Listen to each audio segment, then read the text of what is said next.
뭐라고? 시험만 보고 뭐라고? 이거 필기하는 거 그리는 거. 아 그래 알았어. 알았어.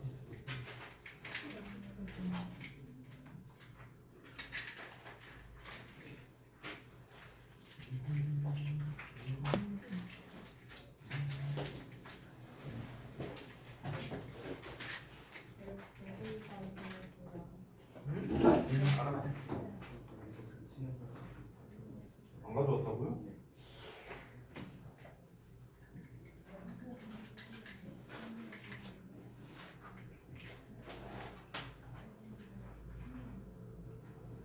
안 쓰는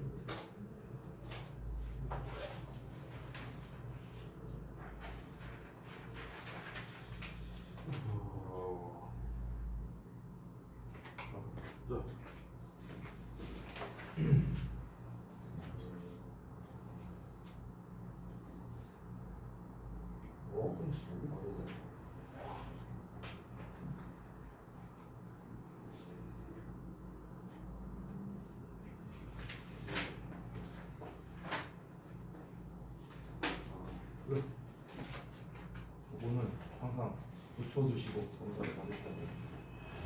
알겠지?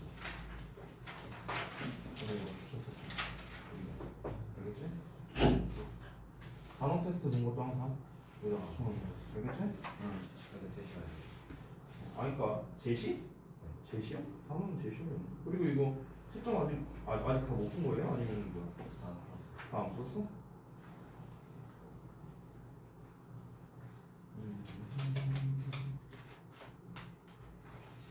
알겠습니다. 자, 일단 뒤에 마저 얼른 하고 채점하는 동안.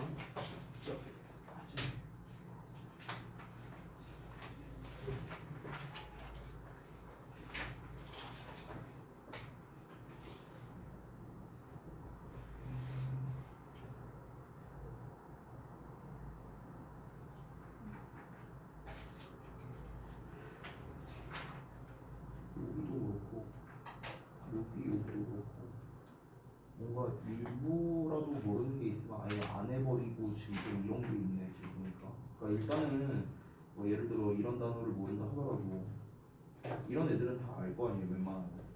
그지? 아니요? 그러니까 헷갈리는 부분이 있으면은 그 부분만 뭐 영어로 해석을 쓰거든요. 그냥 사이드 이펙트를 만약 몰라도 사이드 이펙트를 그냥 써놓고 아니면 이렇게 박스로 해놓고 나머지를 한다던가 이런 식으로. 알겠죠?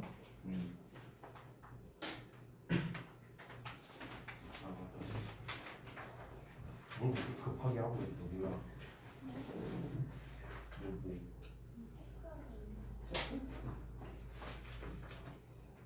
아, 해석 쓰더라고. 아니 진짜 어렵어요. 써놨는데 왜 몰라? 이 진짜 어렵어요. 문제에도 써놨구만.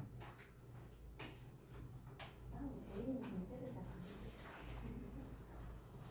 문제야 문제. 응? 문제야 문제야.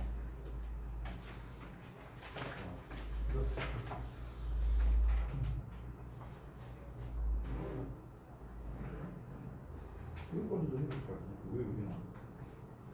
어떤 여기까지?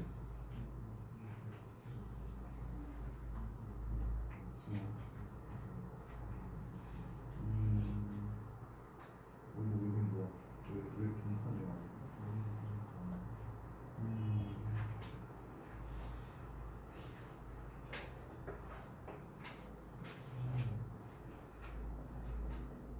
집에 오늘은 왜 이랬어? 어? 안 늦었다고? 아까 너 안 왔다고 연락 왔었는데? 집 왔다고 연락 왔었는데? ATC 지우가 뭔지 모르겠는데. 아 그런 거였어? 아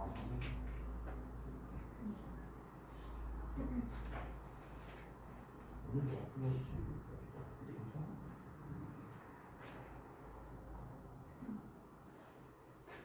그래?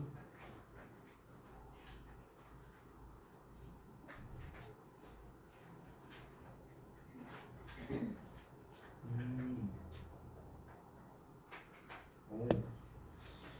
이 정도면 A 줄만 하지. A를 되게 오랜만에 쓰네요. 선생님 어? 이거 보호할 때 명사 보호인지 형용사 보호인지 아니요 괜찮아요. 그건 그냥 상관없어요. 보호로 써도 돼요? 네네 상관없어요. 네. 답지요? 그거까지 상관없습니다. 사실 이제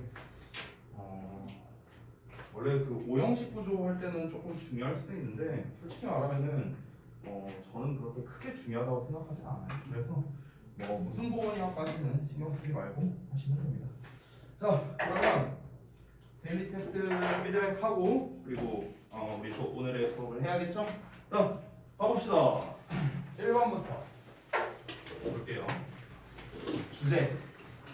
자, 여기에서 이제 포인트는 뭐였냐면은 이제 남과의 비교를 하는 게 좋지 않다라는 내용이었죠. 그래서 여기서 나왔다시피 I realized how harmful it was라고 나왔어요. 그것이 얼마나 해로운지를 깨달았다라고 했습니다. 여기서 말하는 그것이 뭡니까? 다른 사람의 성과와 나의 성과를 비교하는 거 이거였죠. 그래서 어떻게 하라고 했습니까? 지금 체크된 부분을 보시면요. 너가 너 자신을 비교해야 되는 대상은 오로지 너 자신이다 라고 얘기를 했죠. 그로 인해서 improve and grow 향상되고 성장하게 될 것이다 라는 내용이 나왔으니까 자 그럼 여기서 가장 중요한 건 뭡니까? 타인과의 비교가 아니라 자신과의 비교 즉 자신에게 좀 집중을 해라 그러면 너가 성장하게 될 것이다 라는 내용이 나와야 정답이겠죠.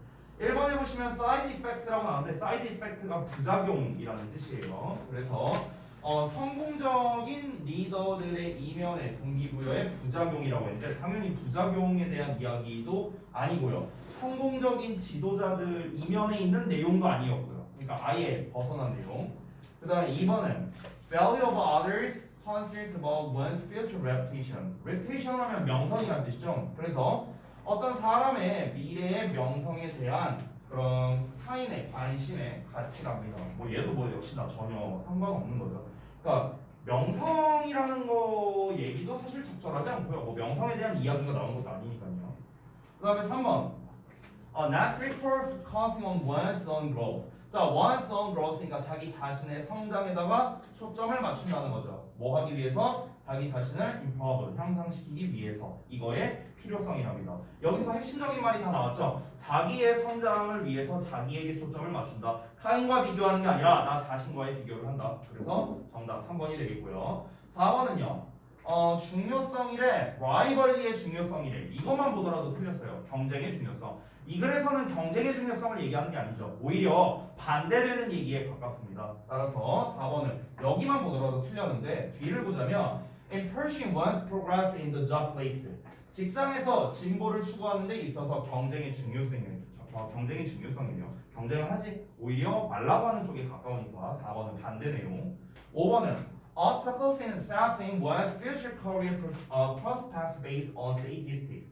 자, 통계를 기반으로 미래 직업 전망을 평가하는 데 있어서의 장애물이랍니다. 통계를 기반으로도 뭐 중요하지도 않고 그 다음에 뭐 미래 직업 전망에 대한 이야기를 하는 것도 아니니까 역시나 소재에서 벗어난 오답이다. 자 다음 넘어가서 두 번째 보겠습니다. 제가 앞으로 웬만하면은 우리 이제 독해 시험에서 요 유형 문제를 계속해서 내려고 합니다. 바로 요약형 서술형인데요. 전에는 이제 요약형 서술형은 좀 비교적 쉽게 냈었죠. 그때 A, 본문에서 찾아쓰기 이런 걸로 냈었는데 오늘부터는 조건이 조금 빡세졌습니다. 근데 여러분 안타깝게도요. 지금 제가 작성한 요 조건이 가장 쉬운 조건이에요. 가장 쉬운 조건. 그리고 고등부에서는요. 어떤 고등학교를 가더라도 이 요약형 서술형의 출제율은 100%입니다. 100%. 2019년 이래로 지금까지 요약형 서술형이 안 나온 학교는 단 한 군데도 없습니다. 단 한 군데도 없어요. 그만큼 중요합니다. 조건을 이제 보시면은요. 주어진 단어를 모두 활용하되 한 번씩만 쓰고 어형 변환하고 그 다음에 주어진 단어에 추가 단어 없다 이렇게 돼 있어요. 특히 2번 조건을 여러분이 대단히 많이 보시게 될 텐데요. 필요시 어형 변화할 것이라는 말은요. 무조건 변화시키라는 뜻이에요. 알겠죠? 무조건 변화시켜라 이런 뜻입니다.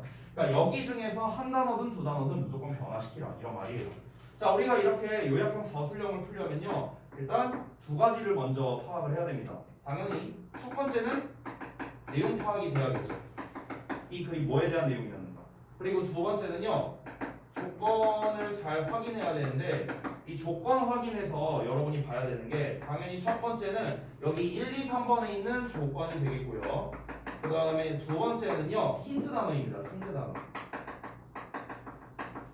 힌트 단어를 살펴볼 때는 이제 어떻게 해야 되냐면 우선은요 동사 위주로 확인합니다. 동사 위주로. 알겠죠?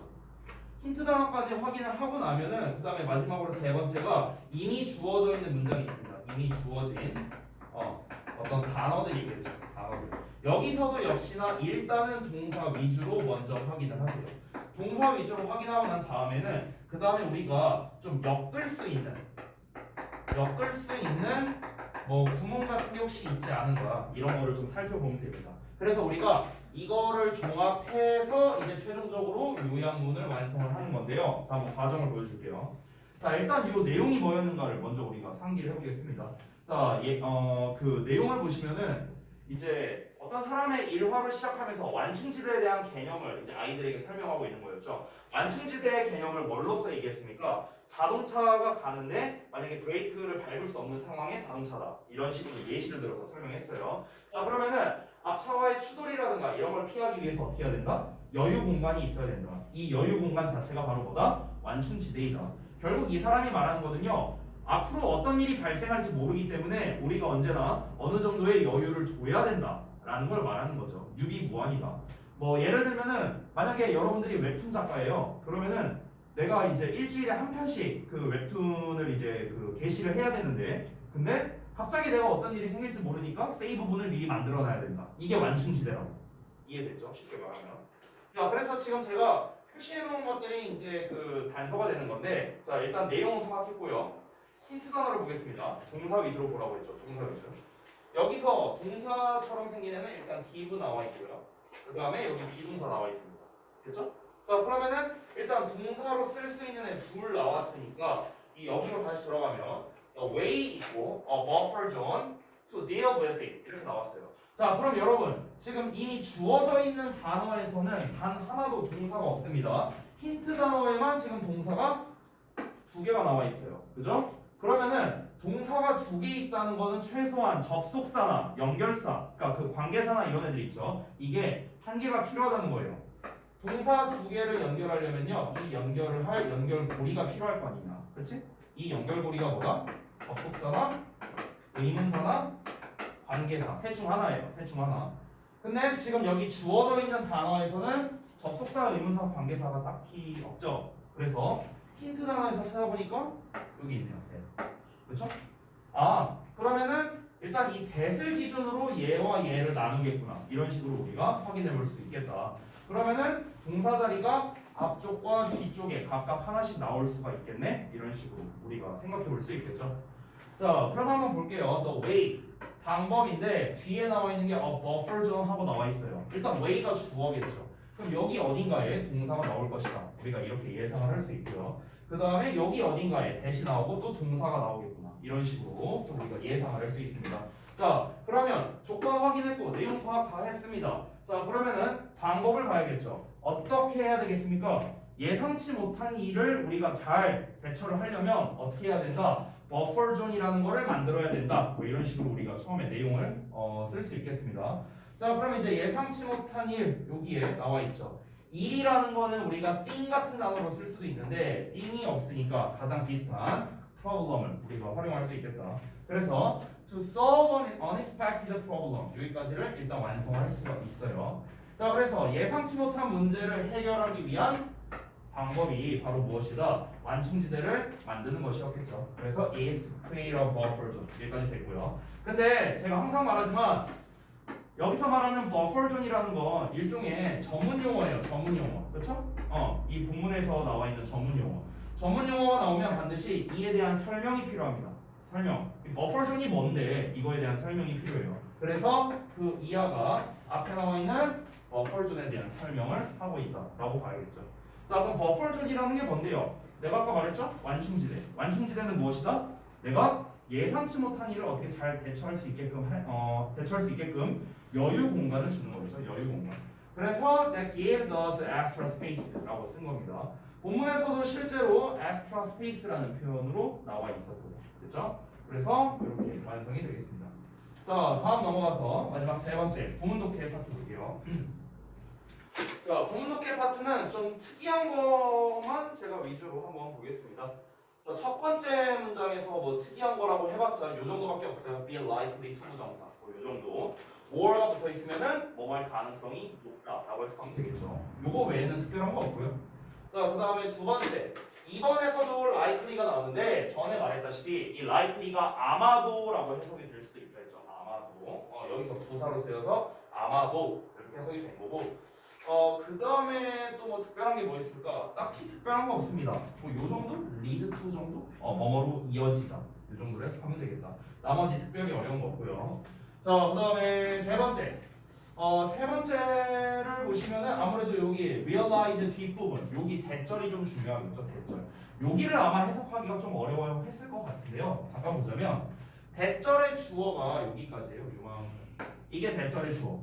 의문사의 주어 동사라는 간접 의문문이 나왔죠. 그래서 이 간접 의문문 자체가 주어로 쓰인 겁니다. 자, 게다가 우리가 절이나 구의 형태는 기본적으로 단수 취급을 해요. 그래서 동사 자리에 s가 붙어 있는 거 확인 가능합니다. 자, 그래서 이제 not only 버블스 형태로 쓴 건데 also는 생략이 된 거고요. 앞에 나와 있는 that they, 뒤에 나와 있는 every aspect of their lives 여기까지가 목적어 두 개로 연결이 됐습니다. 자, 그래서 그날뿐만 아니라 그들의 삶의 모든 측면에도 영향을 끼친답니다. 뭐가? 그들의 하루를 어떻게 시작하느냐가. 됐죠? 자, 이 정도로 간략하게 마무리하고요. 자, 우리는 이제 또 다음 진도를 봐야겠죠? 어법 교재를 다 펴주시기 바랍니다. 어디 할 차례지?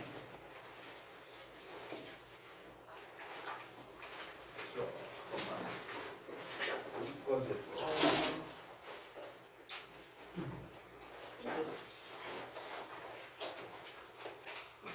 그렇죠.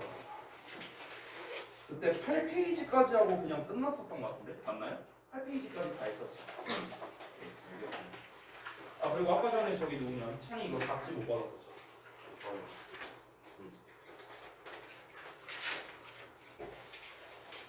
그러면 오늘은 이제 그 뒷페이지에 있는 10페이지, 12페이지, 그 다음에 14, 16페이지까지 갖고 부정사를 싹 다 끝내보겠습니다. 자, 우선은 지난번에 선생님이 알려줬던 거를 좀 말로써 좀 복습을 하고요. 그러고 난 다음에 여기 책에 있는 내용을 보도록 하겠습니다. 제가 항상 말하지만 저는 이제 그 좀 중등부스러운 설명은 좀 최대한 생략하려고 합니다. 대부분의 것들은 여러분이 이미 잘 알고 있는 것들이라고 제가 생각을 하고요. 그리고 더 나아가서 대부분의 것들은 책에 설명이 나와 있습니다. 저는 중요도 위주로 설명을 할 거예요. 얘가 어떻게 시험에 나오는데 그래서 얘가 중요하냐 안 중요하냐 됐어요? 이렇게 위주로 설명을 할 겁니다. 여러분이 그것만 기억해 주시면 돼요. 그것만. 자, 일단 지난번에 배웠던 걸 좀 복습해 봅시다. 지난번에 크게 제가 설명한 게 두 가지였어요. 자, 첫 번째는 고등부에서 시험에 많이 나오는 기출어법 종류는 세 가지가 있다. 동사에 관련된 거, 절에 관련된 거, 마지막 기타 여러 가지 이렇게 있었는데 그 중에서 우리가 배웠던 게 바로 뭐냐? 동사 관련된 어법이었어요. 맞죠? 자, 그래서 한번 상기해보자. 자, 우리가 동사에 관련된 어법이 일단 뭐라고 했었죠? 제가 동사 관련 어법이 뭐라 했어요? 맞아요. 동사처럼 생긴 거 싹 다 이게 동사 관련 어법이에요. make, makes, made, making, to make 어찌됐든 간 make에서 파생된 형태들이죠. 이 모든 것들이 다 뭐다? 동사 관련 어법이다. 자, 그럼 우리가 이렇게 동사 관련된 어법에 밑줄이 딱 하고 쳐져서 어법상 맞냐 틀리냐 문제가 나왔어. 그럼 우리는 어떻게 풀어야 돼? 1단계가 뭐였죠? 그렇지. 동사 자리가 맞냐 아니냐 항상 여기서 시작이에요. 여기서 시작. 알겠죠? 그 다음에 이제 부수적인 걸 따지는 거야. 수일치라든가 시제라든가 태라든가 뭐 이런 거 있잖아요. 그건 그 다음에 따지는 겁니다. 그 다음에 무조건 1단계는요. 아, 얘가 동사 자리가 맞구나 아니구나 여기에서 출발하는 거예요. 특히나 투부정사를 배울 때 그건 더더욱 중요합니다. 투부정사를 배울 때. 자, 그리고 이어서 우리가 배웠던 게 준동사에 대한 개념으로서 이어졌는데요. 자, 준동사라는 건 동사랑 비슷하지만 동사가 아닌 애들 이런 걸 준동사라 했었어요. 그래서 준동사의 종류 세 가지. 부정사, 동명사, 분사 이렇게 세 가지가 있었는데 그 중에 하나 우리가 부정사에 대해서 배우고 있었죠. 자, 부정사라는 거는요. 이제 전에도 이제 제가 말뜻 이 개념을 설명드렸지만 정해져 있지 않은 말이라는 뜻으로서 해석이 하나로 정해져 있는 게 아니라 얘도 되고 쟤도 되고 막 이제 사실상 뭐뭐 하다라는 동사의 뜻 제외한 나머지 해석은 거의 다 가능한 게 바로 이 부정사였습니다. 자, 그러다 보니까 이 부정사가 동사를 제외한 명사나 형용사나 부사의 역할을 전부 다 할 수 있었는데 그 중에 우리가 지난 시간까지 배운 게 바로 이 명사로 쓰일 때였죠. 자, 우리가 명사로 쓰일 때는 일단 기본은 주목보 역할을 한다라는 거예요. 그래서 이거에 대해서는 제가 특별히 얘기 안 했고, 자, 목적어 쪽에서 조금 특이한 애가 있었죠? 바로 뭡니까? 가목적어, 지목적어라는 거 우리가 추가로 배웠었죠. 가목적어, 지목적어를 쓰기 위한 조건, 개념 테스트로 이런 걸 봤었고, 그리고 추가로 또 뭘 배웠습니까? 의문사의 투부정사. 의문사 투부정사에서 특히나 중요한 건 뭐다? what과 how를 비교하는 것이다. 해갖고 딱 포인트만 이렇게 배웠었습니다. 이게 우리가 지난 시간까지 배웠던 내용이에요. 자, 그러면 정리해서 자, 오늘은 그 책에 10페이지를 펴주시면은 형용사와 부사적 용법의 투부정사라고 나와 있거든요. 요 녀석들을 보겠습니다. 자, 요 녀석들은요 정확하게 중등부 때 시험이랑 고등부 때 시험이 명확하게 갈리는 게 바로 요쪽 파트거든요. 자, 좀 말씀드릴게요. 형용사로 쓰인다는 거는요. 잠깐 보시면은 여러분, 여기서 형용사로 쓰인다 했잖아. 형용사라는 건 결국엔 둘 중 하나거든요. 보어거나 수식어거나 둘 중 하나예요. 맞죠?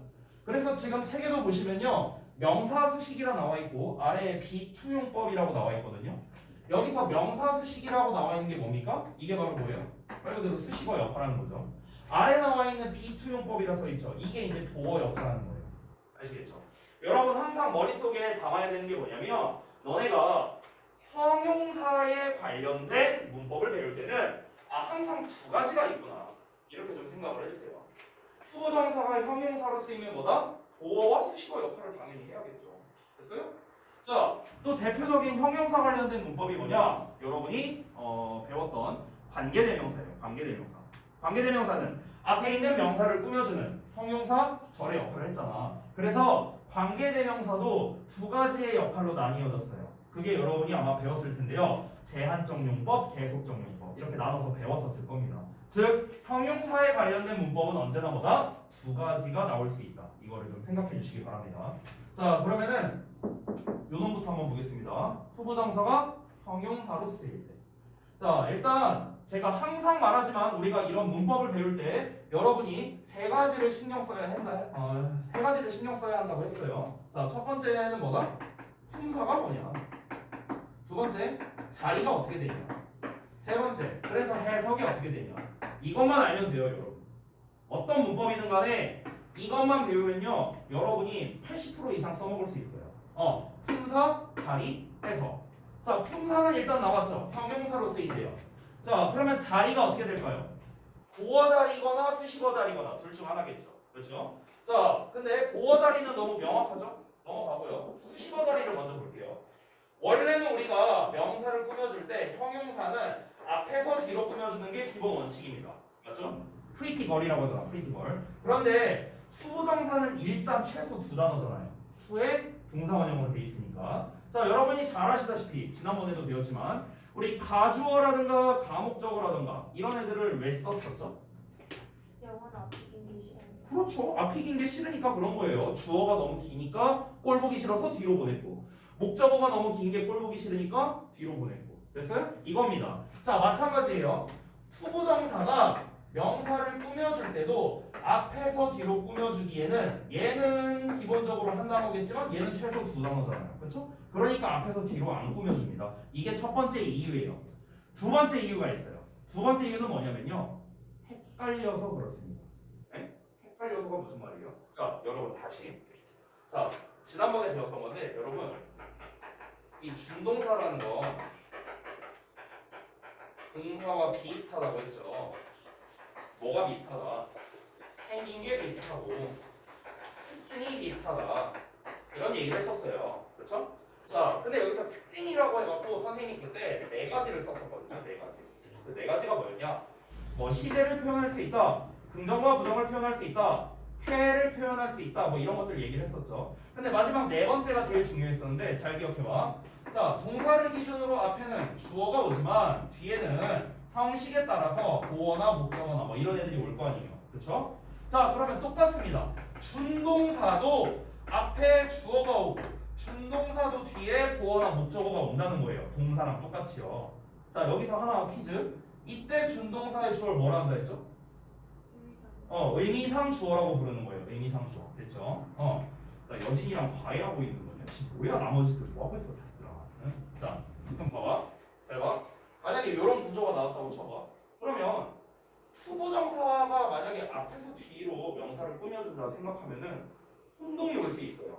얘가 얘를 꾸며주는 건가? 아니면은 이 명사가 요놈의 목적어인가? 헷갈릴 수 있잖아요. 그렇죠? 그 혼동을 방지하기 위해서도 있습니다. 그래서 우리 문법을 공부할 때 배울 두 번째 중요한 것, 즉 자리가 어떻게 되는가? 형태가 어떻게 되는가? 명사 플러스 수 동사원형 이 구조가 된다는 거예요. 즉 명사 D라고요. 자리는요. 명사 D. 됐죠? 그래서 뭐뭐 하는 뭐뭐 할 이렇게 해석이 되는 거죠. 지금 여러분이 잘 알다시피 두 예시를 보시면 to waste가 이렇게 앞에 나와 있는 다음을 꾸며주고 있고요. to it 어쩌고가 앞에 나와 있는 anything을 꾸며주고 있고요. 이렇게 명사 뒤에 위치한다라는 걸 알 수 있겠습니다. 자, 마지막으로 세 번째 해석이 중요하겠죠? 그 해석은 여기에 나와 있네요. 뭐뭐 할, 뭐뭐 하는. 사실 좀 더 해석에 가까운 거는 뭐뭐 할이 조금 더 가깝습니다. 뭐뭐 할. 됐어요? 심지어 이게 해석에 따라서요. 내가 추가로 해석을 하나만 더 쓸게. 해석에 따라서 뭐뭐 하기 위한 이렇게 해석이 될 수도 있어요. 뭐뭐 하기 위한. 우리가 부사로 쓰일 때 뭐뭐 하기 위해라는 뜻이 있잖아요. 그거랑 비슷합니다. 뭐뭐 하기 위한 이런 게 있습니다. 자, 그 다음에 넘어가서 아래에 보시면은 grammar plus라고 나와 있는데, 자, 지금까지 쌤이 말해준 거는요, 진짜 그냥 기본만 얘기한 거예요. 기본. 품사, 자리, 해석. 딱 요 정도만 얘기를 했습니다. 자, 근데 안타깝게도요, 중등부 시험 기준으로는 얘네만으로 내진 않습니다. 중등부 시험에서는요, 플러스 알파로 시험을 내요. 플러스 알파. 플러스 알파가 뭐냐? 이 문법만이 가지고 있는 어떤 특이한 특징이 있잖아요. 특징. 그렇죠? 중등부에서는 이걸로 시험 내요. 거꾸로 고등부에서는 얘를 잘 안 냅니다. 고등부에서는 얘 갖고만 내요. 중등부에서는 얘로 내는 걸 좋아합니다. 왜 그러냐면 이유가 단순한데요. 특징이라는 거는요. 결국에는 암기로 대부분 커버가 돼요. 대부분. 근데 이 중등부에서의 문법 시험은 너 이거 알고 있어? 너 이거 활용할 줄 알아? 너 이 개념 알고 있어? 그러니까 대부분 물어보는 게 이거예요. 그래서 그렇기 때문에 개념을 얼마나 너가 열심히 공부했느냐를 물어보는 게 중등부 시험이기 때문에 대부분 이 특징 갖고 시험을 많이 냅니다. 그래서 여기에 있는 기본기로도 당연히 낼 수 있지만 이런 그래머 플러스 같은 데에 나와 있는 이런 부분이 원래는 시험 내기 더 좋다라는 거죠. 자, 그래서 잠깐 설명을 드리자면, 자, 한번 볼게요. 투부정사 플러스 전치사라고 되어 있습니다. 자, 잠깐 볼게요. 이건 뭐냐면, 여러분 방금 전에 제가 형태가 명사 나오고 투부정사 이렇게 나온다고 했었죠. 그렇죠? 근데 이거 좀 잘 봐야 돼. 잘 봐. 이 앞에 나와 있는 명사랑 이 투부정사 있죠. 이 투부정사는요 서로 간에 어떤 관계가 있어요. 관계. 이 관계가 어떤 관계냐면요 무려 세 가지가 있습니다. 세 가지 관계가 있는데 뭐냐? 첫 번째는 얘가 이 투부정사를요 동사라고 한번 생각을 해보시면 좀 편합니다. 얘를 동사라고 생각하세요. 얘를. 그러면 꾸밈받는 명사가 주어인 경우도 있고요. 아니면 이 꾸밈받는 명사가 목적어인 경우도 있습니다. 당연히 보어인 경우도 있고요. 아니면은 심지어 요 명사와 요 투부정사가 동격인 경우도 있습니다. 이렇게 세 가지의 경우가 있어요. 세 가지의 경우. 제일 많이 나오는 케이스는 요겁니다. 요게 제일 많이 나옵니다. 자, 이게 무슨 말이냐면요. 예문을 바로 좀 볼게요. 예문을. 여기 잠깐 봐봐. 위에 걸 먼저 볼게요. We have no time to waste 라고 나와 있죠. 우리는 가지고 있는데 no가 붙었으니까 가지고 있지 않대. 시간을요. 낭비할 시간을. 이렇게 되는 거잖아. 그렇죠? 뭐뭐 할. 이렇게 해석했습니다. 근데 앞에 나와 있는 time이란 녀석이랑 뒤에 나와 있는 waste 간의 관계를 보자고. waste를 동사로 보자면 낭비하는 거고, 그러면은 여러분 시간이 낭비하는 거야? 시간을 낭비하는 거야? 시간을 낭비하는 거니까 앞에 있는 time은 waste의 목적어와 같은 역할을 하고 있는 거죠. 됐니? 그래서 이 둘의 관계는 뭐다? 목적어 동사 관계가 되는 거예요. 여기까지 됐어요?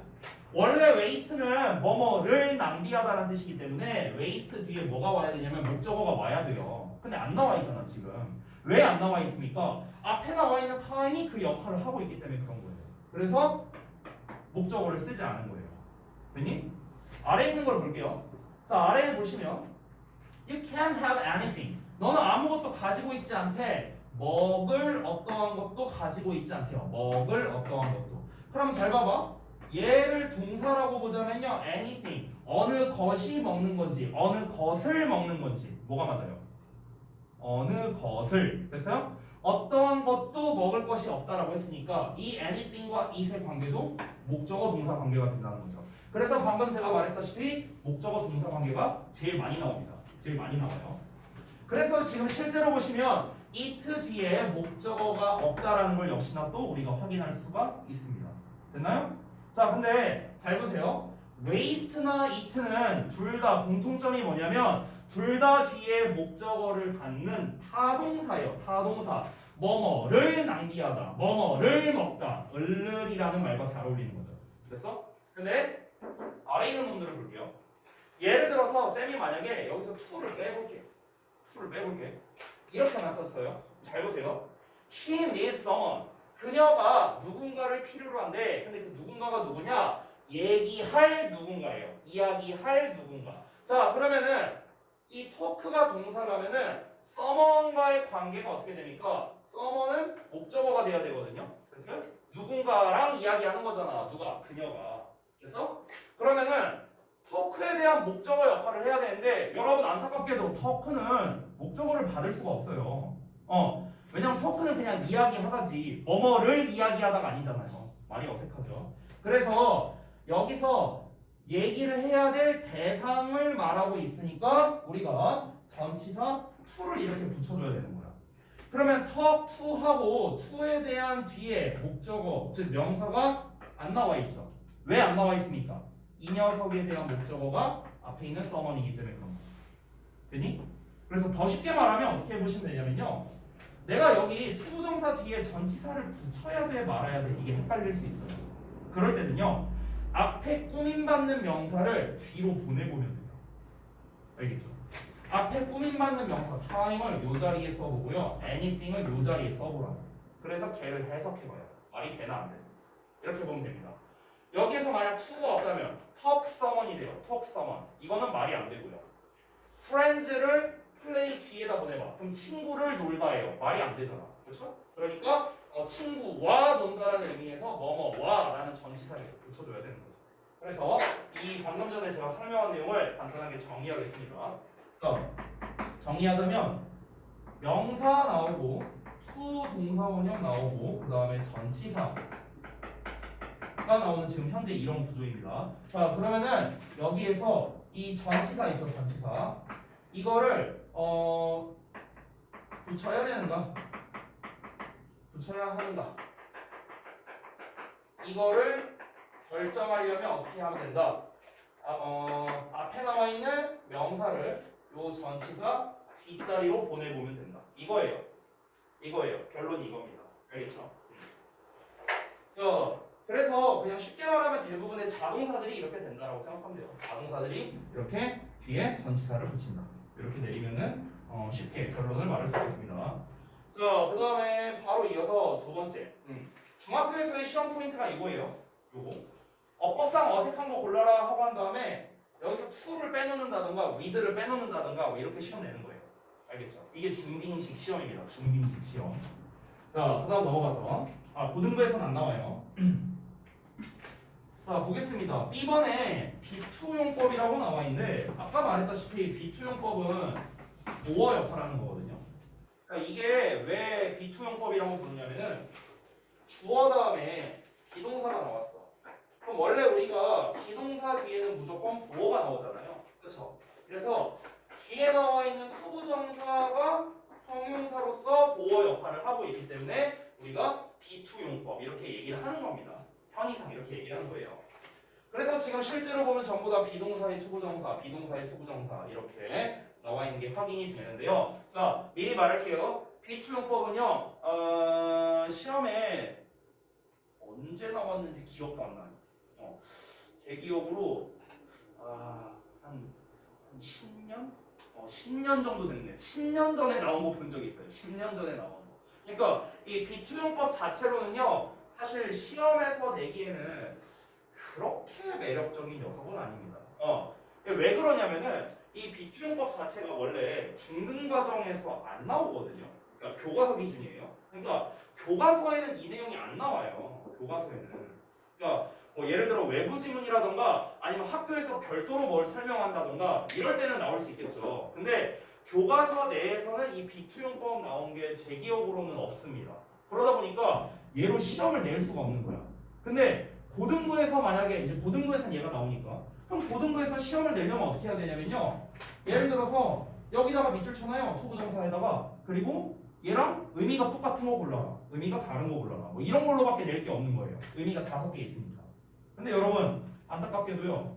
고등부에서 밑줄 쳐놓고 얘랑 쓰임새가 같은 것은 뭐 얘랑 의미가 같은 것은 이런 문제 있죠. 우리 중등부에서 많이 나오잖아요. 그렇죠?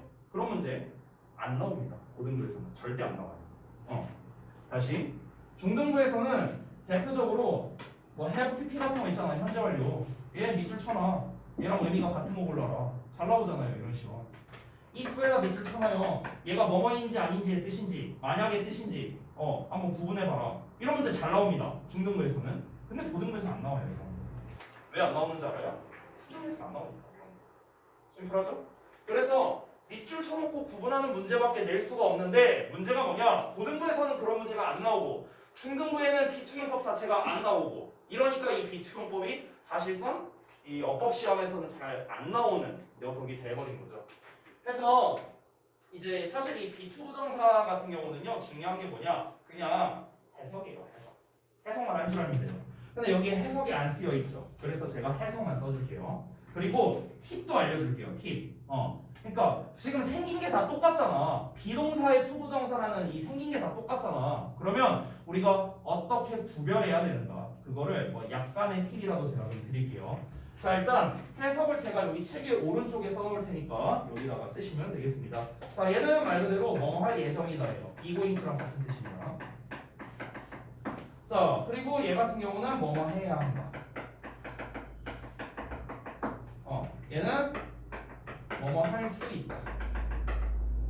근데 조금 더 정확하게 쓸게요. 뭐뭐 할 수 있다라기보다는 뭐뭐 할 수도 있다에 가까워요. 뭐뭐 할 수도 있다. 가능성이 의미이기 때문에. 자, 그리고 얘는 뭐뭐 할 운명이다. 얘는 뭐뭐 할 작정이다. 이렇게 됩니다. 해석이. 여기에서 몇 개만 좀 팁을 줄게요. 몇 개만. 제가 일단 팁을 드릴 수 있는 건 하나, 둘, 셋 이렇게 3가지 정도일 것 같아요. 3, 4, 5. 그러니까 가능, 운명, 의도. 가능, 의도 정도겠네요. 좀 확실한 거는. 보통 이 가능의 의미, 뭐 할 수도 있다의 뜻일 때는요. 수동태로 좀 많이 써요. 수동태. 즉 어떻게 되느냐? 비동사 나오고 투동사 원형이 나오는 게 아니라 이 투부정사 이하가 수동태로 나와요. 이렇게. 그래서 B2B, PP 이렇게 나옵니다. B2B, PP. 그렇죠? 뭐 용의 이름 아니고요. 네, B2B, PP. 그렇죠? 자, 그 다음에 맨 마지막 거 보면은요, 뭐뭐 할 작정이다. 의도를 말할 때는요, 얘는 if절 내에서 사용됩니다. if절 내에서. 여기 if절 보여요? if절 보이죠? 그리고 뒤에 보면은 비동사의 투부정사 나와 있죠. 이때 어떻게 해석해라? 뭐뭐 할 작정이라면 이렇게 해석하면 돼요. 그렇죠? 우리가 제 시간에 도착할 작정이라면 we had better hurry. 우리가 서두르는 편이 좋겠다. 이렇게 얘기하는 거죠. 그렇죠? 자, 확실한 거는 뭐 요 정도가 되겠습니다. 다시 한번 B2B PP로 나오면은 보통 뭐뭐 할 수도 있다. 이렇게 해석이 되겠고요. 그리고